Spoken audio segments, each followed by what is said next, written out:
আসসালামু আলাইকুম, আমি ডক্টর রাকিব ভুঁইয়া। তো আজকে আমরা আলোচনা করব নিউমোনিয়ার এক্স-রে নিয়ে। তাহলে নিউমোনিয়ার এক্স-রে আমাদের ফাইনাল প্রফেশন অনেক গুরুত্বপূর্ণ।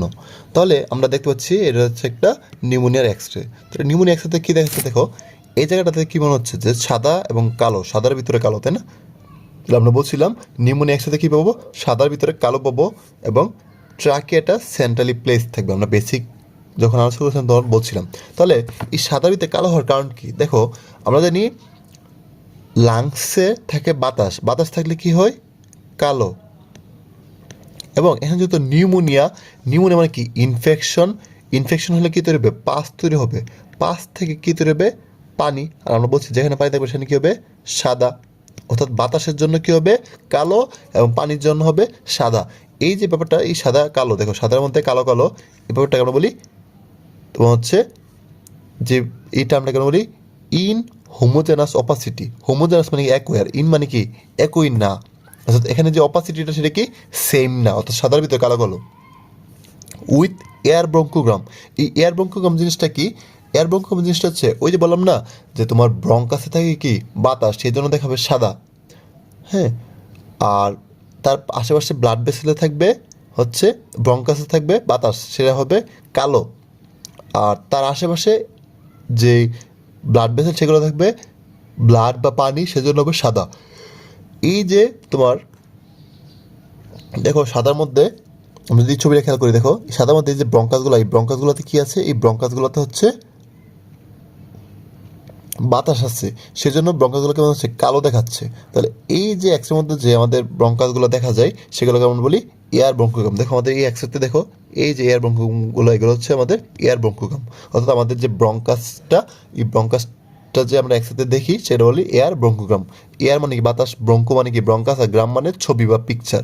তো ব্রঙ্কাসের পিকচারটাকে আমরা বলি এয়ার ব্রঙ্কোগ্রাম, তাই না? এখন এই এয়ার ব্রঙ্কোগ্রামের ডিরেকশনটা কোন দিকে হবে? দেখো এই হাইলাম থেকে পেরিফেরির দিকে, দেখো এইদিকে ছড়াবে। তাহলে দেখলে আমরা বুঝতে পারবো। তাহলে আমরা কী বললাম? This is the plain X-ray of chest PA view showing inhomogeneous opacity with air bronchogram. কোথায়? In lower and middle zone of the left lung. দেখো মিডল এবং লোয়ার জোনের দ্য লেফট লাং। ট্রাকেটা কি? ট্রাকে হচ্ছে সেন্ট্রালি প্লেস। ট্রাকেটা হবে centrally place. তাহলে আমরা বলছিলাম কলাপসেও ইনহোমোজেনাস অপাসিটি থাকে, কনসোলিডেশন ইনহোমোজেনাস অপাসিটি থাকে, বাট এখানে কি থাকবে? ট্রাকেটা সেন্ট্রালি প্লেস থাকবে। এবং দেখো কোস্টোফেনিক এবং কার্ডিওফেনিক অ্যাঙ্গেলগুলো কি? Normal. So my radiology diagnosis consolidation of the lower and middle zone of the left lung. বা কখনোই আমরা এক্সট্রাতে কী বলবো না? নিউমোনিয়া বলবো না, আমরা কী বলবো? কনসোলিডেশন বলবো। তাহলে আমরা বুঝলাম যে এয়ার ব্রঙ্কোগ্রাম জিনিসটা কি বললাম। তারপর হচ্ছে সার্কুলেশন ধরবে, যে তুমি যে বললা কনসোলিডেশন, এই কনসোলিডেশনের ডিডি কি? অর্থাৎ আর কোথায় কোথায় একসাথে আমরা কনসোলিডেশন পাই মনে রাখবা? পিক দিয়ে আমরা মনে রাখি। আমরা এটা মনে রাখি কি দিয়ে? পিক দিয়ে। PIC, P for pneumonia, I for infection অর্থাৎ pulmonary infection, C for carcinoma অর্থাৎ ব্রঙ্কিয়াল কার্সিনোমা। এই তিনটা জায়গায় আমরা কি পাই? কনসোলিডেশন পাই। তারপর বলবে যে আমাদের নিউমোনিয়ার টাইপ কী কী আছে। স্যার বলবে যে নিউমোনিয়ার টাইপ কী কী আছে বলো। তাহলে আমরা বলবো কি? এক নম্বর হচ্ছে community acquired pneumonia. Community acquired pneumonia কাদের বলি? যেই সকল পার্সনদের কোনো আন্ডারলাইং ডিজিজ থাকে না, অর্থাৎ লাংসে কোনো ডিজিজ, অন্য কোনো ডিজিজ থাকে না, বা তার কোনো ইমিউনো কম্প্রোমাইজ থাকে না, তাদের যদি নিউমোনিয়া ডেভেলপ করে সেটাকে আমরা বলি কমিউনিটি অ্যাকোয়ার্ড নিউমোনিয়া বা ক্যাপ। আরেকটা হচ্ছে hospital acquired pneumonia. Hospital acquired pneumonia কখন বলবো? যখন একটা পেশেন্ট হসপিটালে অ্যাডমিট হওয়ার 48 ঘন্টা পরে যদি হচ্ছে তার নিউমোনিয়া ডেভেলপ করে, সেটাকে আমরা বলি হসপিটাল অ্যাকর্ড নিউমোনিয়া। তারপর হচ্ছে অ্যাসপিরেশন নিউমোনিয়া। অ্যাসপিরেশন নিউমোনিয়া হচ্ছে কোনো একটা পেশেন্ট যদি অনেক দিন ধরে হচ্ছে শোয়া অবস্থায় থাকে, অর্থাৎ হসপিটালে ভর্তি আছে, বা সে হচ্ছে শুয়ে শুয়ে কোনো খাবার খাইলো, তখন কী হবে? আমরা জানি আমাদের রেসপিরেটরি ট্র্যাক আর ডাইজেস্টিভ ট্র্যাক কী থাকে? পাশাপাশি থাকে। তাহলে সে যদি শুয়ে শুয়ে খাবার খায় বা শুয়ে থাকে অনেকদিন ধরে, তখন কী হবে? তার খাবারগুলো এক্সপিরেশন হয়ে লাংসে চলে যাবে, এবং এই খাবারগুলো যখন লাংসে আসবে তখন কী হবে? সেখানে ম্যাক্রোফেজ আছে, এখানে ইনফেকশন করবে আর নিউমোনিয়া ডেভেলপ করবে। এই ব্যাপারটাকে আমরা বলি এক্সপিরেশন নিউমোনিয়া। তারপর হচ্ছে কিছু পেশেন্ট আছে নিউমোনিয়া ইমিউনোকম্প্রোমাইজ পেশেন্ট। কোনো পেশেন্টদের যদি ইমিউনোকম্প্রোমাইজ থাকে তাহলে কি তার কী বলে? তারপরে ইনফেকশনের চান্স বেড়ে যাবে এবং তারপরে ইনফেকশন হবে, তখন সেই নিউমোনিয়াটাকে আমরা বলি নিউমোনিয়া ইন ইমিউনোকম্প্রোমাইজ পেশেন্ট কাদের হতে পারে? ইমিউনোসাপ্রেসিভ ড্রাগ যারা নেই বা এইচআইভি পেশেন্ট, আমরা জানি এইচআইভি পেশেন্টদের কী হয়, তাদের ইমিউনোকম্প্রোমাইজ থাকে, তারপর জেনেটিক ডিফেক্ট, যদি তার কোনো জেনেটিক ডিফেক্ট থাকে তাহলে আমরা সেটাকে বলি, তাদের যদি নিউমোনিয়া ডেভেলপ করে তাদের বলি নিউমোনিয়া ইন ইমিউনোকম্প্রোমাইজ পেশেন্ট। তারপর কিছু ভেন্টিলেটর অ্যাকোয়ার্ড নিউমোনিয়া হতে পারে। তারপর যে জিনিসটা হবে, স্যার বলতে পারে যে কমিউনিটি অ্যাকোয়ার্ড নিউমোনিয়া যে বললা, এই কমিউনিটি অ্যাকোয়ার্ড নিউমোনিয়ার কজেটিভ অর্গানিজম কী কী আছে, অর্থাৎ কোন কোন ব্যাকটেরিয়া দ্বারা এই কমিউনিটি অ্যাকোয়ার্ড নিউমোনিয়া হয়ে থাকে। তাহলে এক নম্বর বলতে হবে স্ট্রেপ্টোকোকাস নিউমোনিয়া, হচ্ছে মোস্ট কমন কজ কি? Streptococcus pneumonia. তারপর হচ্ছে দেখো তিনটা আছে অ্যাটিপিক্যাল নিউমোনিয়া, আমরা মনে রাখি CML দিয়ে, CML, এই তিনটা কেন বলে রাখি CML। কী কী আছে দেখো? ক্ল্যামাইডিয়া, লিজিওনেলা, মাইকোপ্লাজমা, এই তিনটাকে বলা হয়, এই তিনটা হচ্ছে কি করে? অ্যাটিপিক্যাল নিউমোনিয়া করে। কি pneumonia? Atypical pneumonia. Atypical pneumonia কাকে বলি আর টিপিক্যাল নিউমোনিয়া কাকে বলি? মনে রাখবা, আমরা জানি আমাদের প্রত্যেকটা ডিজিজের সিমটমের দুই রকমের সিমটম আছে। একটা হচ্ছে তার ওই ডিজিজের স্পেসিফিক সিমটম, আর কিছু কিছু আছে কনস্টিটিউশনাল সিমটম।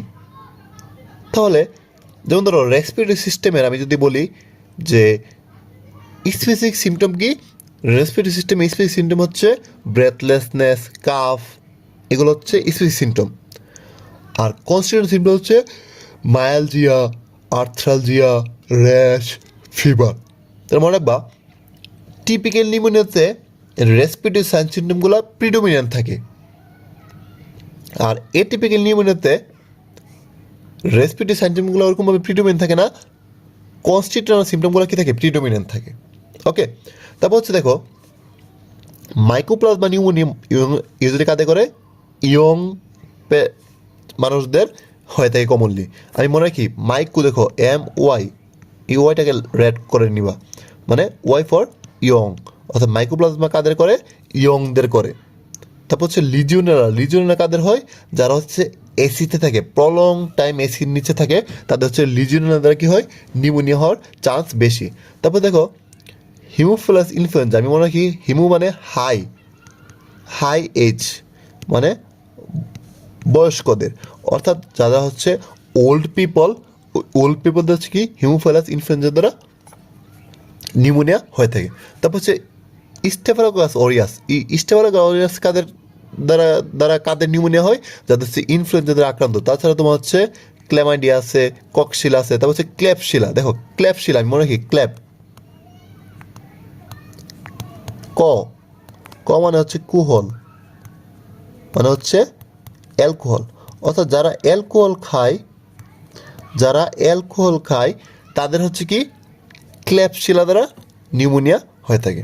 তারপর হচ্ছে কিছু ভাইরাস দ্বারা, মনে রাখবা নিউমোনিয়া সবসময় ব্যাকটেরিয়া দ্বারা হয় না, কিন্তু কিছু ভাইরাস দ্বারাও নিউমোনিয়া হয়ে থাকে, যেমন ইনফ্লুয়েঞ্জা, প্যারা influenza, measles, herpes, adenovirus, cytomegalovirus, corona virus, এর দ্বারা কী হয়? নিউমোনিয়া হইতে পারে। তাহলে আশা করি তোমরা সবাই অর্গানিজমের নামগুলা বলতে পারবা। তাহলে এগুলো কী ছিল? কমিউনিটি অ্যাকোয়ার্ড নিউমোনিয়ার কজেটিভ অর্গানিজম। তারপর আসি আমরা নিউমোনিয়ার সাইন সিমটম কী। তাহলে আমরা জানি আমাদের নিউমোনিয়া তো একটা রেসপিরেটরি সিমটমের ডিজিজ, তাহলে এখানে সিমটমগুলো কী থাকবে? Calf, breathlessness, high grade fever, protect chest pain. তাহলে দেখো কাফটা কেন হচ্ছে? কাফটা হচ্ছে এই যে আমাদের লাংসে থেকে একটা জীবাণু আসলো, তখন তাকে কী করবে? ম্যাক্রোফেজ এসে তাকে মারবে। তাহলে ম্যাক্রোফেজ এসে যখন মারামারি করবে তখন সেখানে কী হবে? সেখানে হচ্ছে ইনফ্লামেশন হবে, পাস তৈরি হবে। প্রথম হচ্ছে তার কাফটা ড্রাই থাকবে, তারপর কী হবে? প্রোডাক্টিভ হবে। প্রথমে কেন ড্রাই থাকে? প্রথম হচ্ছে যখন এই লাংসের ভিতরে জীবাণুটা আসবে তখন আমার লাংস কী করবে?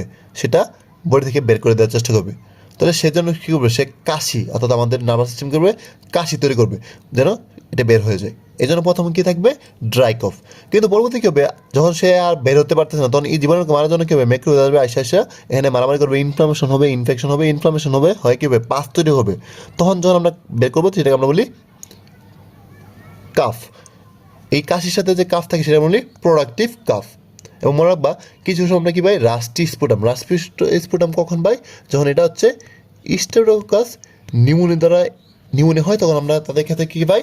কাশির সাথে রাস্টি স্পুটাম আমরা পেয়ে থাকি।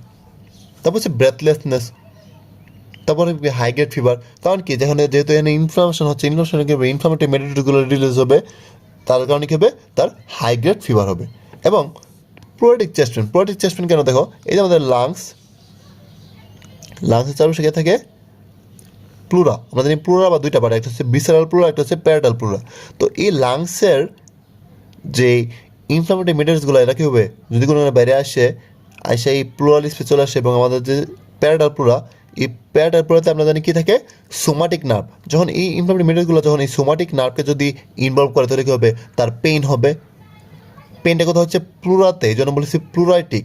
এবং এটা ফিল করি কোথায়, চেস্টে, আমাদের বুকে, তাই না, বুকে ব্যথার মতন মনে হবে, এই জন্য বলি প্লুরাইটিক চেস্ট পেন। মনে রাখবা, নিউমোতে কী হয়, প্লুরাইটিক চেস্ট পেন আমরা পেয়ে থাকি। তারপর সে কিছু এক্সট্রা পালমোনারি সিমটম বা কনস্টিটিউশনাল সিমটম পাবো, কী myalgia, arthralgia, rash, unexplained weight loss, fever, এগুলোকে আমরা বলি কনস্টিটিউশনাল সিমটম। তাহলে বলছিলাম টিপিক্যাল নিউমোনিয়াতে এই সিমটমগুলো প্রিডোমিনেন্ট, আর এটিপিক্যাল নিউমোনিয়াতে হচ্ছে এই সিমটমগুলো বেশি থাকে। তারপর হচ্ছে সাইন কী পাবো, দেখো যেহেতু তার রেসপিরেটরি একটা সমস্যা, এই জন্য আমরা সাইন নেমেতে ইনফেকশন আমরা কী পাবো, ট্যাকেপনিয়া পাবো, সে বেশি বেশি শ্বাস নেবে। তারপর হচ্ছে পালপেশন করলে আমরা কী পাবো, তার চেস্ট এক্সপান্সিবিলিটিটা রিডিউস হয়ে যাবে, বোকাল ফেমিটাসটা বেড়ে যাবে। তারপর পারকাশন করলে আমরা কী পাবো, ডাল পাবো। মনে রাখবা, ডাল দুই রকমের, দুই রকমের, একটা হচ্ছে উডি ডাল, একটা হচ্ছে স্টোনি ডাল। আমি মনে রাখি, উডি মানে কি, উড, উড মানে কাঠ, কাঠ মানে কনসোলিডেশন, অর্থাৎ উডি ডাল আমরা পাই কোথায়, কনসোলিডেশনে বা নিউমোনিয়াতে। আর স্টোনি ডাল, স্টোন কোথায় থাকে, পানির নিচে, পানির নিচে থাকে। তাহলে আমি বলি যে পানিতে, অর্থাৎ প্লুরাল ইফিউশন আমরা কী পাই, স্টোনি ডাল, এই জিনিসটা মনে রাখবো। তারপর অসকালটেশন করলে আমরা কী বলবো, ব্রঙ্কিয়াল ব্রেথ সাউন্ড। আমরা জানি আমাদের নর্মাল ব্রেথ সাউন্ড হচ্ছে বেসিকুলার ব্রেথ সাউন্ড, আর ব্রঙ্কিয়াল ব্রেথ সাউন্ড কি, ইন্সপিরেশন এবং এক্সপ্রেশন সেম, বাট মাঝখানে কী থাকবে, গ্যাপ থাকবে, এটাকে আমরা বলি ব্রঙ্কিয়াল ব্রেথ সাউন্ড। মনে রাখবা, নিউমোনিয়াতে ব্রঙ্কিয়াল ব্রেথ সাউন্ড হচ্ছে অ্যাবনর্মাল অ্যাডেড সাউন্ড, বাট আমরা যদি ট্রাকিয়ার উপরে স্টেথোস্কোপ রেখে চেক করি, তাহলে আমরা এখানে কী পাবো, ব্রঙ্কিয়াল ব্রেথ সাউন্ড পাবো, এটা হচ্ছে নর্মাল, মনে রাখবো। তারপর হচ্ছে বোকাল রেজনেন্স কী হবে, ইনক্রিজ হবে। ওকে, তারপর সাতমায় কোশ্চেন ধরতে পারে যে এই যে বললা কনসোলিডেশনে তুমি উডি ডাল পাচ্ছ, এই উডি ডাল আর কোথায় পাবা, বলবা যে স্যার ফাইব্রোসিসে। তো অ্যাডেড সাউন্ড কী পাওয়া যায়, অ্যাডেড সাউন্ড হচ্ছে ক্রিপিটেশন পাওয়া যায়। আমরা এখানে বলছিলাম যে আমরা অসকালটেশন কী পাই, ব্রেথ সাউন্ডটা কী পাই, ব্রঙ্কিয়াল ব্রেথ সাউন্ড। এই ব্রঙ্কিয়াল ব্রেথ সাউন্ড ছাড়াও আরও একটা অ্যাডেড সাউন্ড পাওয়া যায়, সেটা কি ক্রিপিটেশন বা ক্র্যাপস বা ক্র্যাকেল যাই বলো। আর অ্যাডেড সাউন্ড কী আছে তাহলে, অ্যাডেড সাউন্ড হচ্ছে হুইস বা রঙ্কাই, সেটা আমরা কোথায় পাই, অ্যাজমা এবং সিপিডিতে। যদিও তুমি দিচ্ছ কনসোলিডেশনের এক্সরে, বা তোমাকে অ্যাজমা সিপিডিতে কোশ্চেন ধরতে পারে। তারপর হচ্ছে স্টেজ অফ কনসোলিডেশন কী কী আছে, স্টেজ অফ কনজেশন, তারপর রেড হ্যাপাটাইজেশন, গ্রে হ্যাপাটাইজেশন, স্টেজ রেজলিউশন। এগুলো আমরা যখন রেসপিরেটরি সিস্টেমে কোর্স করাইছি তখন এগুলো নিয়ে বিস্তারিত আলোচনা করছি, এখন আমি করবো না। তারপর আমি একটু অল্প বলে দিচ্ছি। দেখো এই কনসোলিডেশন স্টেজগুলো কী, ধরো এটা আমাদের লাংস, এখানে একটা ব্যাকটেরিয়া ঢুকলো, তাই না, একটা ব্যাকটেরিয়া ঢুকলো, তখন কী হবে, এখানে ব্যাকটেরিয়াকে মারার জন্য কী হবে, বেশি বেশি ম্যাক্রোফেজ নিউট্রোফিল আসবে, এগুলো আসে কী হবে, তার চারপাশে এখানে কনজেশন হবে, তখন এটাকে আমরা বলি স্টেজ অফ কনজেশন। আসার পরে এই ব্যাকটেরিয়াগুলো কী করবে, তাকে যেহেতু এখানে বেশি বেশি ব্লাড আসতেছে, এই জন্য কী হবে, জায়গাটা কী হবে, লাল হয়ে যাবে, তাহলে রেড, এবং এখানে শেপটা হয়ে যাবে লিভারের মতন, যেমন আমরা হ্যাপাটাইজেশন, তাহলে রেড হ্যাপাটাইজেশন। তারপর যখন মারামারি করবে, আলটিমেটলি কী হবে, ইনফ্লামেশন হবে, হয় ফাইব্রোসিস হবে, তখন ওই জায়গাটা কী হয়ে যাবে, গ্রে কালার, তখন আমরা বলি গ্রে হ্যাপাটাইজেশন। এবং আলটিমেটলি মনে হবে আমার বডির ইমিউন সিস্টেম বা ডিফেন্স সিস্টেমকে হবে পুরো জায়গাটাকে ক্লিন করে ফেলবে, তখন হয়ে যাবে স্টেজ অফ রেজলিউশন। তাহলে আশা করি তোমরা সবাই স্টেজগুলো বুঝতে পেরেছো। তারপর হচ্ছে আমরা কী কী ইনভেস্টিগেশন করবো, যেহেতু নিউমোনিয়া একটা ইনফ্লামেটরি ডিজিজ, তাহলে আমরা কী করবো, সিবিসি করবো। সিবিসি করলে কী পাবো, নিউট্রোফিলিক লিউকোসাইটিস। আমরা জানি ব্যাকটেরিয়াল ইনফেকশন আমরা কী পাই, নিউট্রোফিলিক লিউকোসাইটিস, অর্থাৎ ডব্লিউসি কাউন্ট বেড়ে যায়। তারপর ইএসআর এবং সিআরপি কী হবে, বেড়ে যাবে। আর চেস্ট এক্সরে করলে কী পাবো আমরা, রেডিওপেক শ্যাডো। মনে বা এই রেডিওপেক শ্যাডোটা 6 সপ্তাহ পর্যন্ত কী হবে, পারসিস্ট করবে, 6 সপ্তাহ পরে এটা রেজলিউশন হয়ে যাবে। আমরা বললাম না যে স্টেজ অফ রেজলিউশন এই একটা নিউমোনিয়া এক্সরে রেজলিউশন হতে কত সপ্তাহ লাগে? 6 সপ্তাহ লাগে। তারপর আমরা স্পুটাম স্টাডি করবো। স্পুটাম স্টাডি করে আমরা কী করবো? কালচারিং সেন্সিটিভ করে দেখবো যে কোন অর্গানিজম দ্বারা সেটা হয়েছে। তারপর আমরা লিভার ফাংশন টেস্ট করতে পারি। কখন আমরা লিভার ফাংশন টেস্ট করি? দেখো, এটা যদি আমাদের লাংস হয়, আমাদের লাংসের নিচে কে থাকে? ডায়াফ্রাম, দেন হচ্ছে লিভার। তাহলে আমাদের যদি কোনো কারণে নিউমোনিয়া যদি আমাদের এই বেজাল পার্টটাকে এফেক্ট করে, তাহলে এখান থেকে ইনফেকশনটা কী হতে পারে? লিভারে ছড়াই দিতে পারে না? তাহলে আমরা এই জন্য লিভার ফাংশন টেস্ট করে দেখবো যে বেজাল নিউমোনিয়া হয়েছে কিনা, বেজাল লাংসের বেজাল পার্টে নিউমোনিয়া হয়েছে কিনা। তারপর আমরা ইউরিয়ালিটি করতে পারি, আর্টেরিয়াল গ্যাস অ্যানালাইজ করতে পারি। গেলে ইনভেস্টিগেশনগুলো মেনলি এগুলো বললেই হয়ে যাবে। তারপর হচ্ছে স্যার কোশ্চেন ধরতে পারে যে তুমি একটা নিউমোনিয়া পেশেন্ট কতটুকু সিভিয়ার সেটা কীভাবে অ্যাসেসমেন্ট করবা। তাহলে আমরা নিউমোনিয়ার সিভিয়ারিটি আমরা অ্যাসেসমেন্ট করি কার 65 দ্বারা। একটা স্কোর, সেটার নাম কি? কার 65। তাহলে দেখো সিতে কি? সিতে হচ্ছে কনফিউশন, ইউজ হচ্ছে ইউরিয়া, ইউরিয়া কত? 7 মিলিমোলের বেশি যদি হয়। তারপর হচ্ছে আরতে হচ্ছে রেসপিরেটরি রেট যদি 30 বেশি হয়। বিতে হচ্ছে ব্লাড প্রেশার যদি 90 কম 60 কম হয়। আর 65 মানে কি? এইজ যদি 65 বেশি হয়। বা প্রত্যেকটার জন্য স্কোর হচ্ছে 1। এখন যদি কারো এর মধ্যে যে কোনো একটা থাকে বা না থাকে, তাহলে তাকে আমরা বলি মাইল্ড নিউমোনিয়া, অর্থাৎ স্টেজ 1। যদি মাইল্ড নিউমোনিয়া মানে যে কোনো একটা থাকে, এদের মধ্যে যে কোনো একটা থাকে বা না থাকে, যদি মাইল্ড নিউমোনিয়া হয়, তাকে আমরা কী করি? আমরা হোম বেসড ট্রিটমেন্ট করি, অর্থাৎ তাকে বাসায় ট্রিটমেন্ট আমরা দেই এবং বাসায় ট্রিটমেন্ট দিলেই এনাফ। কিন্তু যদি কোনো কারণে এই 5টার মধ্যে যে কোনো 2টা অর্থাৎ স্কোর 2 হয়, তাকে আমরা কী করি? আমরা হসপিটাল সুপারভাইজ ট্রিটমেন্ট দিই। আর যদি কার 65 30 বা তার বেশি হয়, কার 65 যদি 3 বা তার বেশি হয়, তখন আমরা তাকে বলি আমরা হসপিটালে ম্যানেজমেন্ট করি। এবং মনে রাখবা, যদি স্কোর যদি 4 বা 5 হয়, তাহলে আমরা কী করি? তাকে আমরা আইসিইউতে অ্যাডমিশন করে আইসিইউ বেস ট্রিটমেন্ট করি। এবার আসো এই স্কোরের উপর ভিত্তি করে, সিভিয়ারিটির উপর ভিত্তি করে আমরা কীভাবে তাকে ট্রিটমেন্ট দিই। তার মানে নর্মালি আমরা কি দিই? Oxygen therapy, fluid balance treatment, pleural pain, এই জন্য প্যারাসিটামল দিই, ফিজিওথেরাপি দিই। এগুলো হচ্ছে সবার জন্য ওভারঅল ট্রিটমেন্ট। এখন যদি অ্যান্টিবায়োটিক দিতে হবে, অ্যান্টিবায়োটিক আমরা কিসের উপর ভিত্তি করে দেয়? সিভিয়ারিটির উপর ভিত্তি করে। যদি দেখো মাইল্ড নিউমোনিয়া হয়, তাকে আমরা দিব এ অর ডি। এতে হচ্ছে অ্যামোক্সিসিলিন, আর অ্যামোক্সিসিলিন যদি অ্যালার্জি থাকে, আমরা বলি ডক্সিসাইক্লিন দিই। তাহলে আমি মনে রাখি যে মাইল্ড হলে কি? A or D. তারপর যদি মডারেট হয়, অর্থাৎ স্কোর 2 হয়, তাকে আমরা দিই এ প্লাস, অর্থাৎ অ্যামোক্সিসিলিন প্লাস ক্লেরিথ্রোমাইসিন, অ্যামোক্সিসিলিন প্লাস ক্লেরিথ্রোমাইসিন। আর যদি সিভিয়ার অর্থাৎ 3 বা তার বেশি হয়, সিভিয়ার নিউমোনিয়া হয়, তাকে আমরা বলি সি প্লাস কি? কোএমএক্সি প্লাস ক্লেরিথ্রোমাইসিন। এবং আরেকটা বলছিলাম যে যারা হচ্ছে এসিতে থাকে, তাদের একটা কমন নিউমোনিয়া হয়, সেটা কি? লিজিওনেলা। তাহলে লিজিওনেলা দ্বারা যদি কারো ইনফেকশন হয়, তাকে আমরা দিই লেবোফ্লক্সাসিন। আশা করি তোমরা সবাই ম্যানেজমেন্টটা, ট্রিটমেন্টটা বুঝতে পেরেছো। তারপর হচ্ছে নিউমোনিয়া কমপ্লিকেশন। নিউমোনিয়া কমপ্লিকেশনটা কি? দেখো, নিউমোনিয়া মানে কি? Infection, inflammation. ইনফ্লামেশন হলে কী হবে? সেখানে পানি তৈরি হবে এবং এই পানিগুলো কী হবে? প্লুরাল চারপাশে গিয়ে জমবে, অর্থাৎ প্লুরালিফিকেশন হবে। এই জন্য বলি আমরা প্যারা নিউমোনিক ইনফেকশন। প্যারা মানে কি? চারদিকে, আর নিউমোনিয়া অর্থাৎ নিউমোনিয়া হওয়ার সময় যে পানি তৈরি হয় এবং প্লুরালিফিকেশন হয়, সেটাকে আমরা বলি প্যারানিউমোনিক ইনফেকশন। মনে রাখবা, নিউমোনিয়ার কমপ্লিকেশন হইতে কমন কমপ্লিকেশন হচ্ছে প্লুরালিফিকেশন। আবার প্লুরালিফিকেশনের কজ হচ্ছে নিউমোনিয়া, তোমরা দেখবা।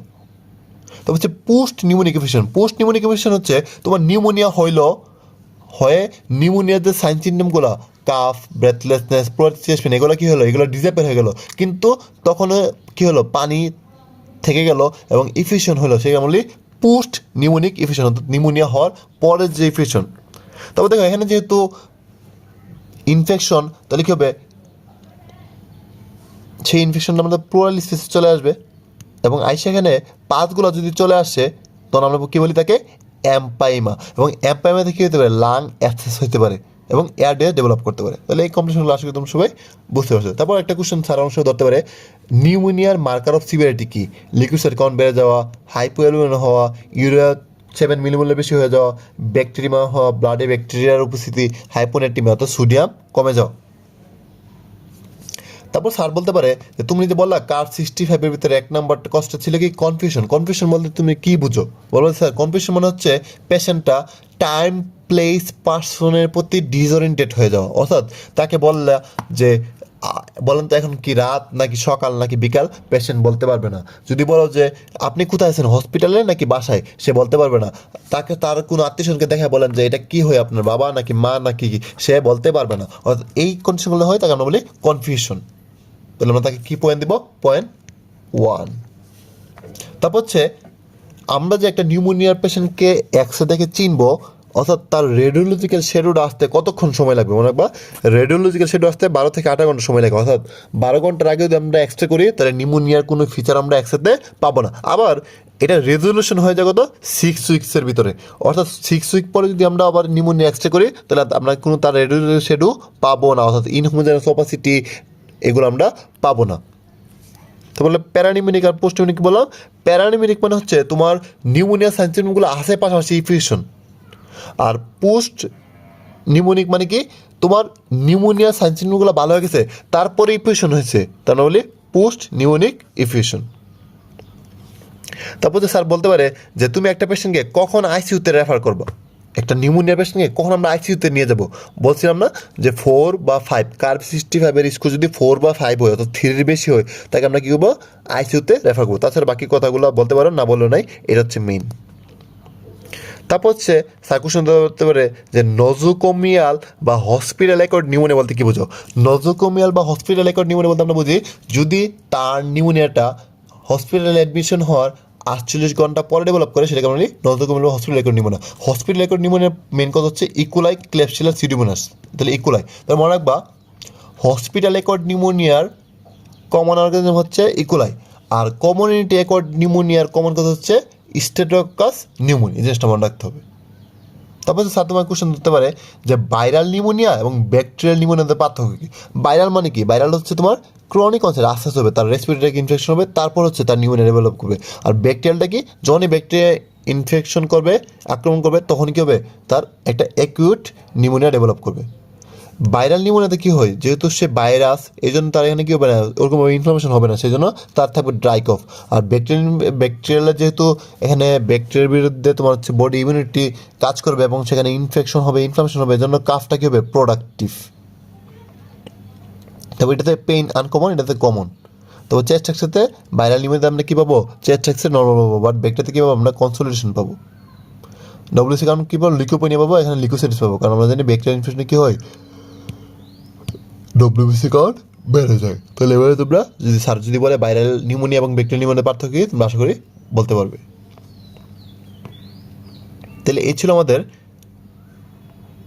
নিউমোনিয়ার এক্সরে এবং রিলেটেড টপিক। এবার আসি আমরা নিউমোনিয়াটা আবার কী কী থাকতে পারে? পেডিবুডিও থাকতে পারে, কারণ বাচ্চাদেরও কি নিউমোনিয়ার এক্সরে থাকতে পারে। তো আমরা ক্লিনিক্যাল ফিচার, তারপর হচ্ছে আমাদের যে এক্সরে রিড সবগুলো সেম, আমরা ওইভাবে বলবো যে inhomogeneous opacity, trachea centrally placed, costophrenic and cardiophrenic অ্যাঙ্গেলার নর্মাল। তারপর বলতে পারে স্যার ধরতে পারে যে আইএমসিআই কোন কোন ডিজিজগুলো নিয়ে কনসার্ন, এমন একটা ডিজিজের নাম বলো। তাহলে বলতে হবে কি? Pneumonia, diarrhoea, malaria, measles. অর্থাৎ এখান থেকে ধরার কারণ হচ্ছে তোমাকে নিউমোনিয়াতে ঢুকবে। তবে বলতে পারে স্যার যে নিউমোনিয়া আইএমসিআই অনুযায়ী, অ্যাকর্ডিং টু আইএমসিআই নিউমোনিয়ার টাইপ কী কী? তাহলে বলবা কি? আইএমসিআই অনুযায়ী নিউমোনিয়ার টাইপ হচ্ছে 3 প্রকার। কী কী?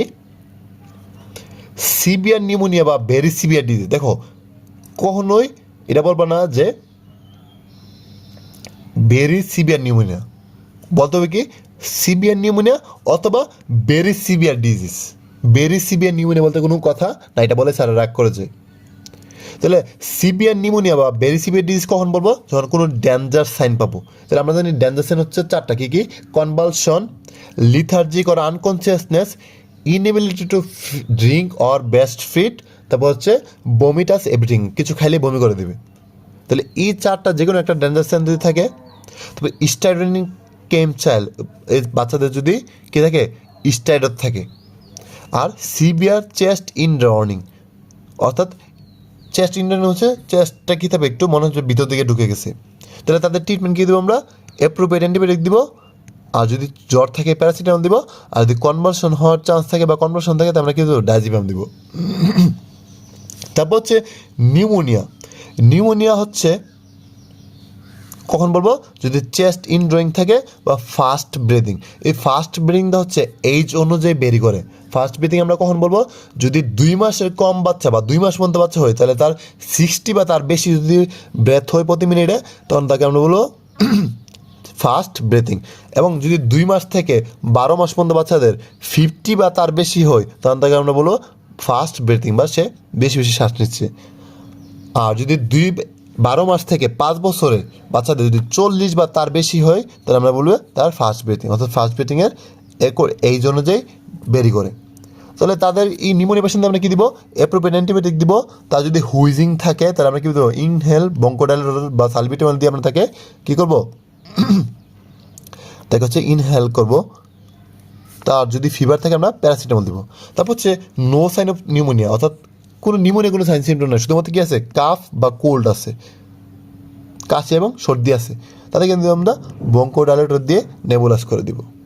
তাহলে এতটুকু বলতে পারলেই এনাফ। আশা করি সবাই নিউমোনিয়ার এক্সরে এবং তার রিলেটেড টপিকগুলো নিয়ে আর কোনো কনফিউশন থাকবে না। আমরা যদি এক্সরে বোর্ডে নিউমোনিয়ার এক্সরে পড়ে, আমরা ইনশাল্লাহ সঠিকভাবে আনসার করতে পারবো। তো সবাইকে অনেক ধন্যবাদ।